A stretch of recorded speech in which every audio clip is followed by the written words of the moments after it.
मित्रों नमस्कार। Solid study में आपका स्वागत है। कहते हैं ना, आजमाती है जिंदगी उसी को जो मुश्किल रास्तों पर चलना जानता है, और जिंदगी में जीत उसी की होती है जो हार में भी मुस्कुराना जानता है। तो चलिए हम लोग इसी एनर्जी के साथ अपने स्टडी को स्टार्ट करते हैं। हम लोग अध्ययन कर रहे हैं एनसीईआरटी भूगोल का कक्षा 9 में, जिसमें हम लोगों ने अभी तक लेसन 3 का अध्ययन कंप्लीट कर लिया है और हम लोग लेसन 4 का अध्ययन कर रहे हैं। और इसमें हम लोग 2 पार्ट में इसको बांट कर अध्ययन कर रहे थे, तो एक पार्ट हम लोगों ने कंप्लीट कर लिया है और इस वीडियो में हम लोग पार्ट 2 का अध्ययन शुरू करते हैं। तो चलिए हम लोग अपने क्लास को शुरू करते हैं। हम लोग देख रहे हैं कि जलवायु के बारे में हम लोगों ने पूर्व की वीडियो में जो हम लोगों ने पार्ट 1 कंप्लीट किया उसमें पढ़ा है। अब उसी के आगे हम लोग देखते हैं अंतः उष्णकटिबंधीय अभिसरण क्षेत्र। कह रहा है कि ये विषुवतीय अक्षांशों में विस्तृत गर्त, क्या है, विस्तृत गर्त एवं निम्न दाब का क्षेत्र होता है। ये जो होता है अंतः उष्णकटिबंधीय क्षेत्र क्या होता है, विषुवतीय अक्षांशों में क्या होते हैं, विस्तृत गर्त होते हैं और निम्न दाब के ये क्षेत्र होते हैं। यहीं पर उत्तर पूर्वी एवं दक्षिण पूर्वी व्यापारिक पौने आपस में मिलती हैं। यह अभिसरण क्षेत्र विषुवत वृत्त, क्या है, विषुवत वृत्त के लगभग समानांतर होता है। ये हम लोगों को ध्यान देना है। लेकिन सूर्य की आभासी गति के साथ साथ यह उत्तर या दक्षिण की ओर खिसक जाता है। जैसे सूर्य की गति उत्तर दक्षिण होती है, इसी हिसाब से ये इसका खिसकाव हो जाता है। ये हम लोगों को ध्यान देना है। आगे हम लोगों को देखना है, मान लीजिए हमारी पृथ्वी है, ये हमारी पृथ्वी 0 अंश मान लीजिए, ये भूमध्य रेखा या विषुवत वृत्त इसको हम लोग कह सकते हैं। तो क्या होता है, यहां से लेकर ऊपर 5 अंश तक, क्या होता है, 5 अंश तक, और नीचे मतलब दक्षिण में भी 5 अंश तक का जो क्षेत्र होता है, इसको हम लोग बोलते हैं डोल्ड्रम। क्या बोला जाता है इसको, ये टर्म आता है, ये हम लोगों को याद रखना है।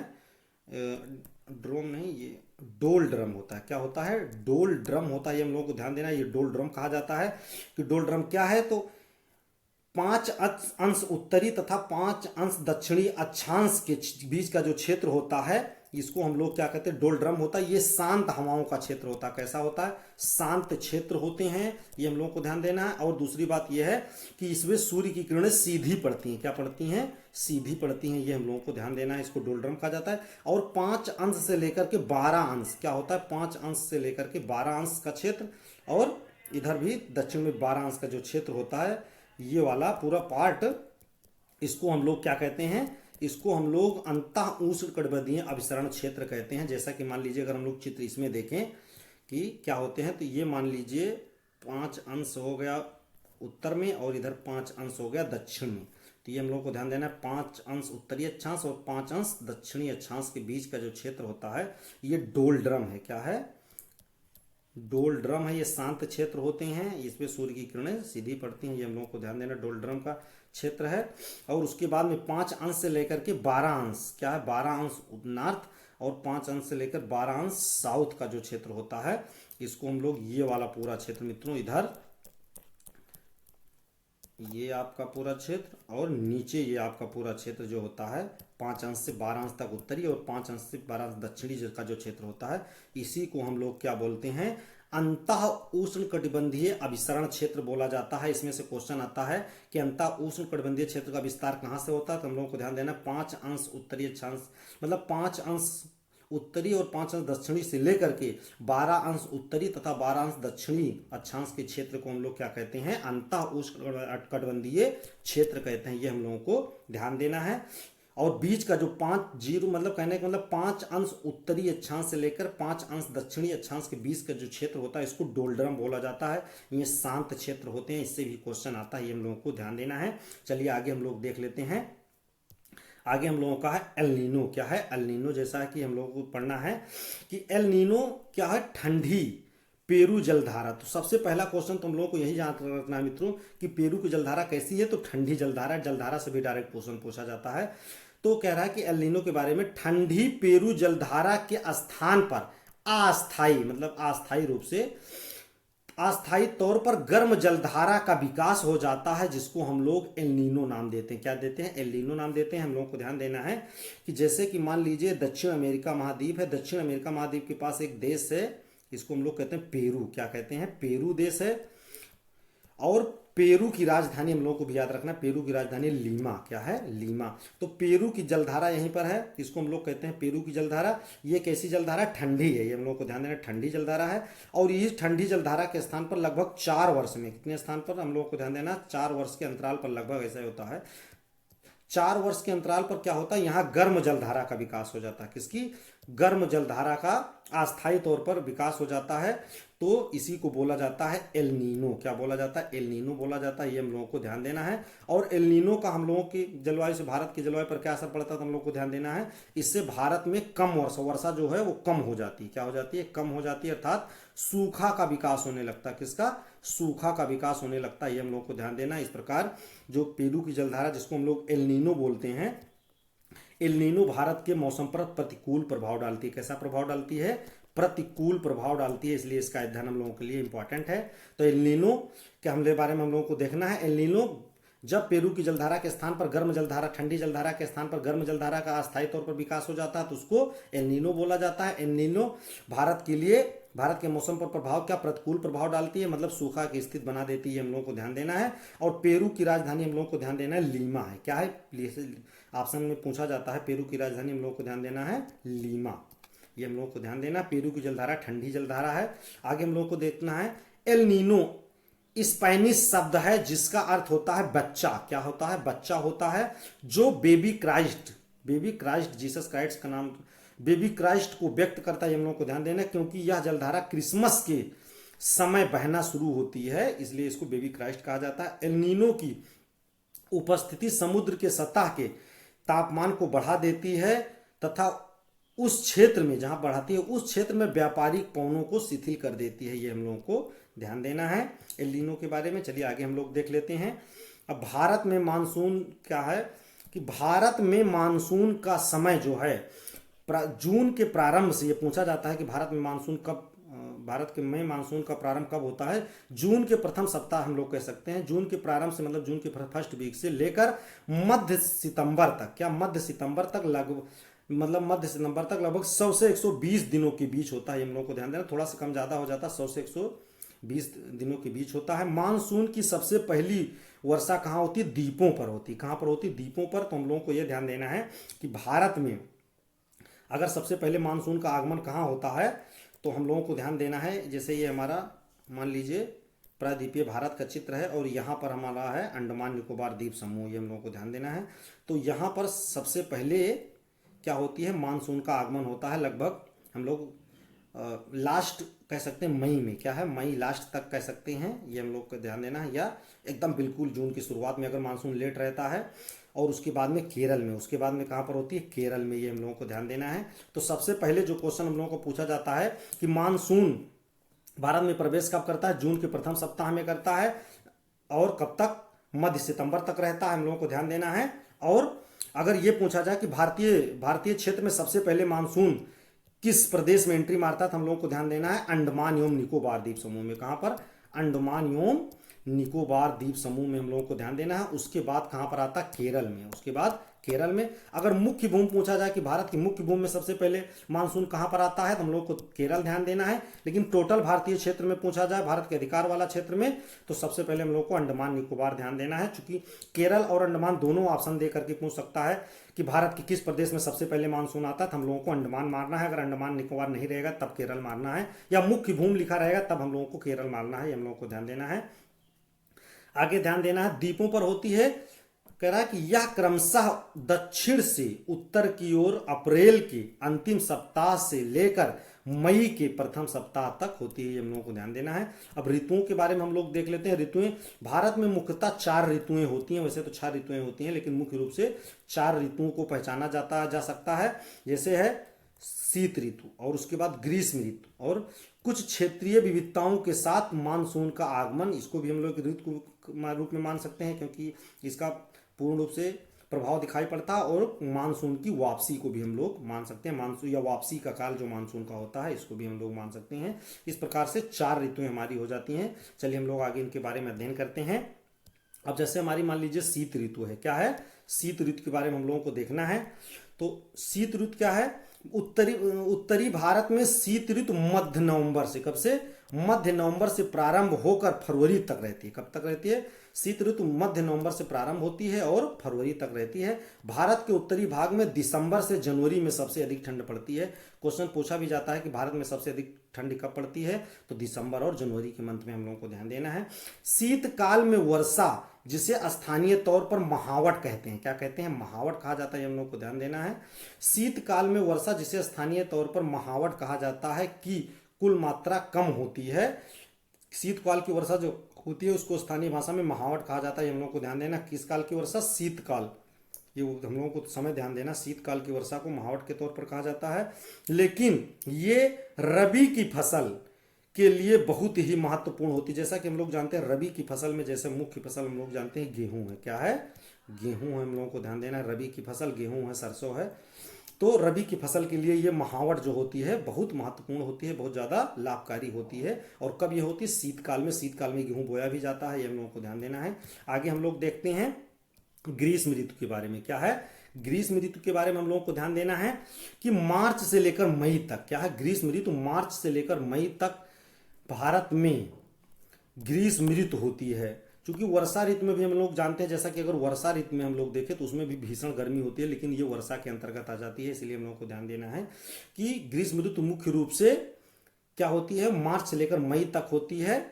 जैसे लू ग्रीष्म ऋतु का एक प्रभावी लक्षण है। क्या है? लू जो चलता है ग्रीष्म ऋतु, पक्की ग्रीष्म ऋतु तब मानी जाती है जब पेवर, जिसको हम लोग कहते हैं कि ग्रीष्म ऋतु जब लू का प्रभाव काफी तेज हो जाता है, कि लू चलने लगती है। ये धूल भरी गर्म एवं शुष्क पवने होती है। लू क्या होती है? धूल भरी एवं गर्म तथा शुष्क पवने होती हैं। ये हम लोग जानते हैं कहाँ पर चलती हैं? ग्रीष्म ऋतु में चलती हैं। बहुत ही ज्यादा ये कष्टकारी होती हैं, जो कि दिन के समय भारत के उत्तर एवं उत्तर पश्चिमी क्षेत्रों में चलती हैं। कभी कभी ये देर शाम तक भी जारी रहती है, हम लोग को ध्यान देना है। सामान्यतः ये मई माह में चलती, मई मंथ में हम लोग को ध्यान देना है, मई में चलती हैं। और बैसाख के महीने में होने के कारण पश्चिम बंगाल में, क्या बैसाख के महीने में होने के कारण पश्चिम बंगाल में इसे काल बैसाखी कहा जाता है। जब ये पूछा जाए कि गर्म महीने, जो गर्मी के महीनों में सबसे तेज चलने वाली हवाएं होती हैं सामान्य भारत में, तो उसको हम लोग लू बोलेंगे। लेकिन यही जब स्पेशली पश्चिम बंगाल के क्षेत्र में पूछा जाए कि पश्चिम बंगाल में लू को किस नाम से जाना जाता है, तो हम लोग को ध्यान देना है काल बैसाखी। या गर्म हवाओं को पश्चिम बंगाल में किस नाम से जाना जाता है? काल बैसाखी, हम लोगों को ध्यान देना है। चलिए आगे हम लोग देखते हैं। ग्रीष्म काल के अंत में क्या है? कह रहा है कि ग्रीष्म काल के अंत में कर्नाटक एवं केरल में प्रायः पूर्व मानसूनी वर्षा, क्या होती है? पूर्व मानसूनी, मानसून की पहले की वर्षा, पूर्व मानसूनी वर्षा होती है। इसके कारण आम जल्द पक जाते हैं। क्या होते हैं? किसके कारण? जो पूर्व मानसूनी वर्षा होती है इसके कारण आम जो है जल्दी पक जाते हैं, जिसे अम्र वर्षा भी कहा जाता है। हम लोगों को ध्यान देना है। कहां पर? केरल और कर्नाटक में। क्षेत्र याद करना है, चूंकि क्वेश्चन जहां से पूछा गया उसको हम इंडिकेट ज्यादा कर रहे हैं मित्रों। तो वर्षा ऋतु और मानसून का आगमन, इसके बारे में हम लोग को देखना है। जून के प्रारंभ में, जैसा कि हम लोग अभी पढ़े हैं कि भारत में वर्षा ऋतु का आगमन या मानसून का आगमन कब होता है? जून के प्रारंभ में। उत्तरी मैदानों में निम्न दाब की अवस्था तीव्र हो जाती है। यह दक्षिणी गोलार्ध से दक्षिणी गोलार्ध की व्यापारिक पवनों को आकर्षित करता है। क्या करता है? दक्षिणी गोलार्ध की जो व्यापारिक पवनें हैं उनको आकर्षित करता है। और यह दक्षिण पूर्व व्यापारिक पवनें दक्षिणी, अभी हम लोग इसके बारे में अध्ययन करेंगे कि दक्षिणी क्षेत्रों से कैसे आती हैं। तो मान लीजिए चूंकि ये हमारा भारत उत्तरी गोलार्ध में है, तो नीचे से क्या होती हैं? हवाओं को आकर्षित करता है और ये आकर के मानसूनी हवाओं में समुद्र से वर्षा लेकर के आर्द्रता, ये हमारे भारत में वर्षा का प्रारंभ करती है। हम लोग को ध्यान देना है। चलिए हम मैप में देख लेते हैं। जैसा कि हम लोग देख रहे हैं केरल में सबसे पहले 1 जून को, कब? 1 जून को ये मानसून प्रवेश कर रहा है, तो ये मानसून का आगमन है। तो सबसे पहले हम लोगों को ध्यान देना है कि अगर मुख्य भूमि पर देखा जाए तो सबसे पहले मानसून का आगमन कहाँ होता है? केरल में होता है। ये हम लोगों को ध्यान देना है, यहीं पर केरल है। और टोटल में अगर देखा जाए, चूंकि अंडमान निकोबार नीचे तक फैला हुआ है, तो सबसे पहले अगर टोटल पूरे भारत में देखा जाए तो सबसे पहले कहाँ पर होता है? अंडमान एवं निकोबार द्वीप समूह में। ये हम लोगों को ध्यान देना है। और इस प्रकार से आगे मानसून वर्षा क्या होता है? मानसून का प्रभाव बढ़ता हुआ चला जाता है और पूरे भारत पर वर्षा होती है। लेकिन एक चीज़ हम लोगों को ध्यान देना है, यहाँ पर देखिए ये क्षेत्र छूट जा रहा है। जैसे यहाँ से मानसूनी पवनें गुजरी और इधर वर्षा करते हुए चली गई। ये क्षेत्र जो तमिलनाडु वाला है कुछ छूट जा रहा है, कुछ भाग इसमें थोड़ा से आंध्र प्रदेश का भी आता है, तो इसको हम लोग वृष्ट छाया प्रदेश कहते हैं। इसके बारे में हम लोग अध्ययन किया है। यहाँ पर लौटते हुए मानसून से वर्षा होती है, जाते हुए मानसून से नहीं होती है, हम लोगों को ध्यान देना है। चलिए आगे हम लोग देखते हैं। आगे हम लोगों को देखना है कि जो पौने हैं, कह रहा है कि दक्षिण पूर्वी व्यापारिक पौने दक्षिण क्या है, दक्षिण समुद्रों के उपोष्ण कटिबंधीय क्या है, दक्षिण समुद्रों के उपोष्ण कटिबंधीय क्षेत्रों में उत्पन्न होती हैं। कहाँ होती हैं? उपोष्ण कटिबंधीय क्षेत्रों में उत्पन्न होती हैं। हम लोग जानते हैं उष्ण कटिबंधीय क्षेत्र के बाहर का क्षेत्र जो होता है वो उपोष्ण के अंतर्गत आता है। खासी पहाड़ी क्या है, खासी पहाड़ी के, जैसा कि हम लोग पढ़े मेघालय में 3 पहाड़ी है मित्रों, हम लोगों को ध्यान देना है। गारो, इसका क्रम भी पूछा जाता है, हम लोग यहां लिख लेते हैं। गारो, खासी, जयंतिया क्या है, जयंतिया, ये पूछा जाता है। इनका पूर्व से पश्चिम क्रम या पश्चिम से पूर्व क्रम होता है, तो हम लोग को ध्यान है पश्चिम से पूर्व इनका ऐसा क्रम है, हम लोग को ध्यान देना है। पहले गारो है, फिर खासी है, फिर जयंतिया है। कह रहा है कि खासी पहाड़ी के दक्षिण श्रृंखलाओं में स्थित मासिन ग्राम क्या है, मासिन ग्राम। ये खासी कहाँ पर है? ये तीनों पहाड़ियां हम लोगों को ध्यान देना मेघालय में है। कहाँ पर है? मेघालय में है, ये हम लोगों को ध्यान देना है। गैरो, खासी, जयंतिया कहाँ पर है? मेघालय में है। तो यही कह रहा है कि खासी पहाड़ी के दक्षिणी श्रृंखलाओं में स्थित मासिन ग्राम विश्व में सबसे अधिक वर्षा, औसत वर्षा प्राप्त करता है।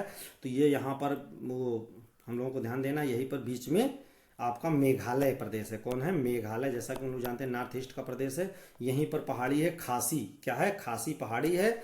और यहीं पर एक स्थान खासी पहाड़ी पर मासिन ग्राम क्या है, मासिन ग्राम। यहाँ विश्व में सबसे अधिक वर्षा होती है, हम लोगों को ध्यान देना। कहाँ पर? मासिन ग्राम में। पहले यहीं पर चेरापूंजी में होती थी, अब मासिन ग्राम है, हम लोगों को ध्यान देना है।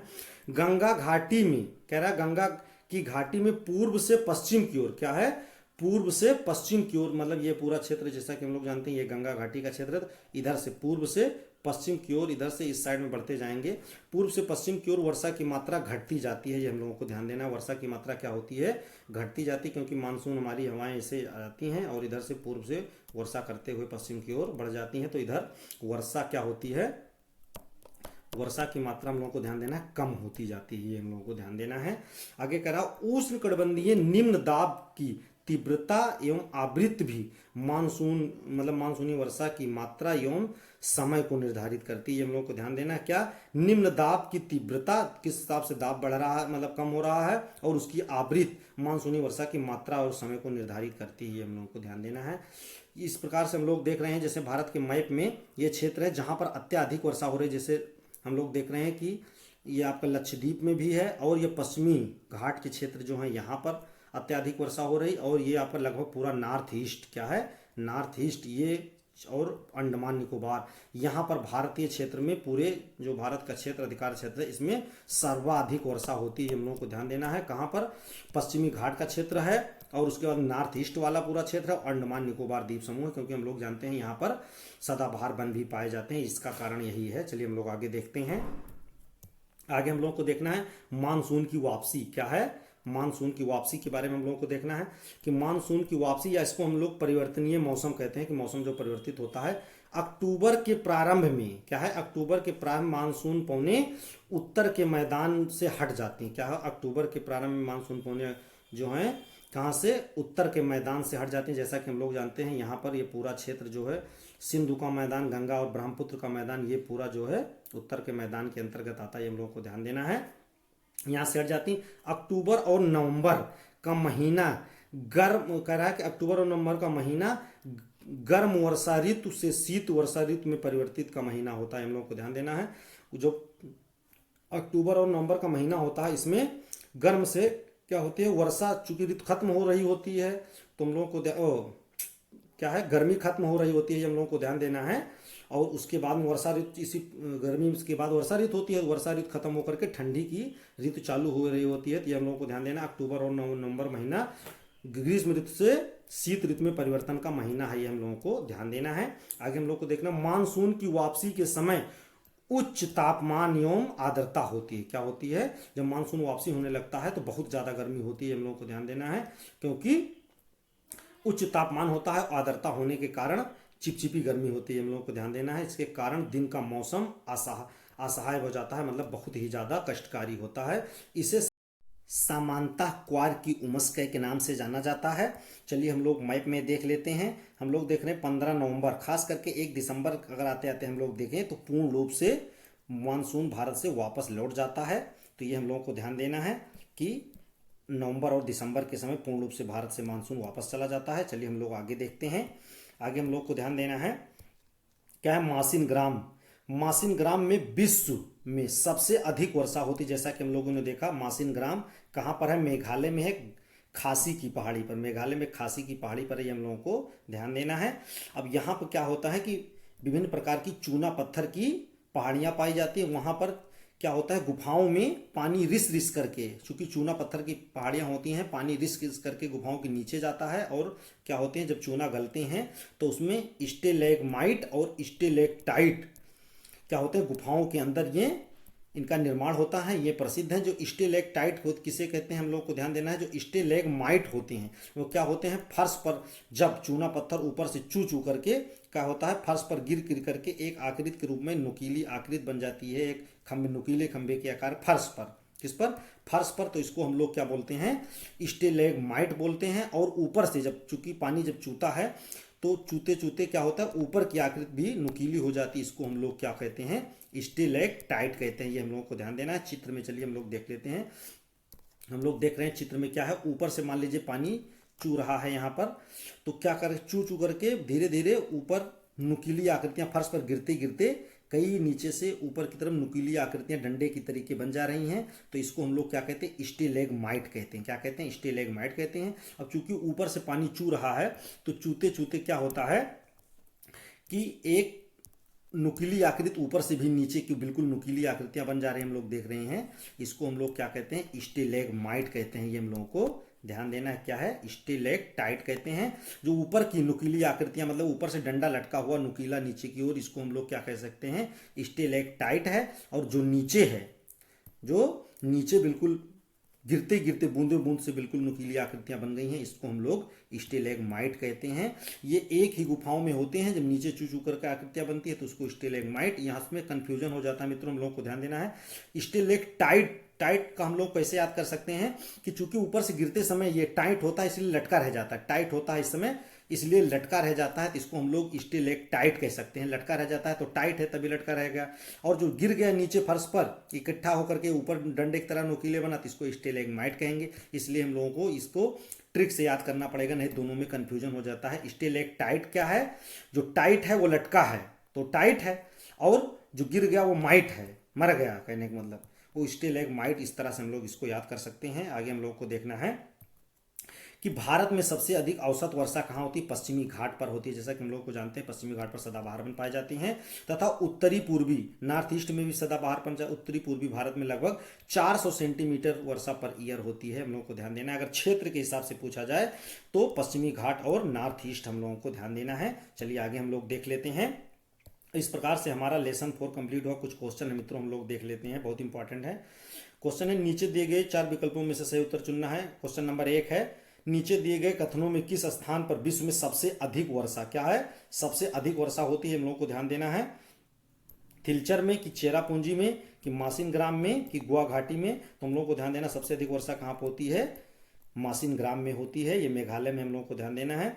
अगला है, ग्रीष्म ऋतु में उत्तरी मैदान में बहने वाली पवन को निम्नलिखित में से क्या कहा जाता है।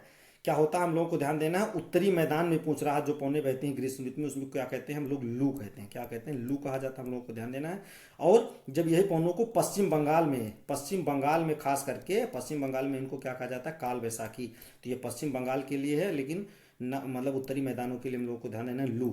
अगला क्वेश्चन है, भारत में मानसून का आगमन निम्नलिखित में से कब होता है, तो हम लोग जानते हैं जून के प्रारंभ में होता है। क्या होता है, जून के प्रारंभ में होता है। इस प्रकार से हमारा लेसन 4 मित्रों कंप्लीट हुआ। इसका हम लोगों ने 2 पार्ट में अध्ययन किया। एक पार्ट हम लोग पहले ही कर चुके हैं पहले के वीडियो में, और एक ये दूसरा ये है। तो चलिए, इस प्रकार से हमारा ये बहुत इंपॉर्टेंट पार्ट था, जलवायु, कंप्लीट हुआ। हम लोग नेक्स्ट वीडियो में फिर मिलेंगे मित्रों। तब तक के लिए आप लोग पढ़ते रहिए, बढ़ते रहिए मित्रों। जय हिंद, जय भारत।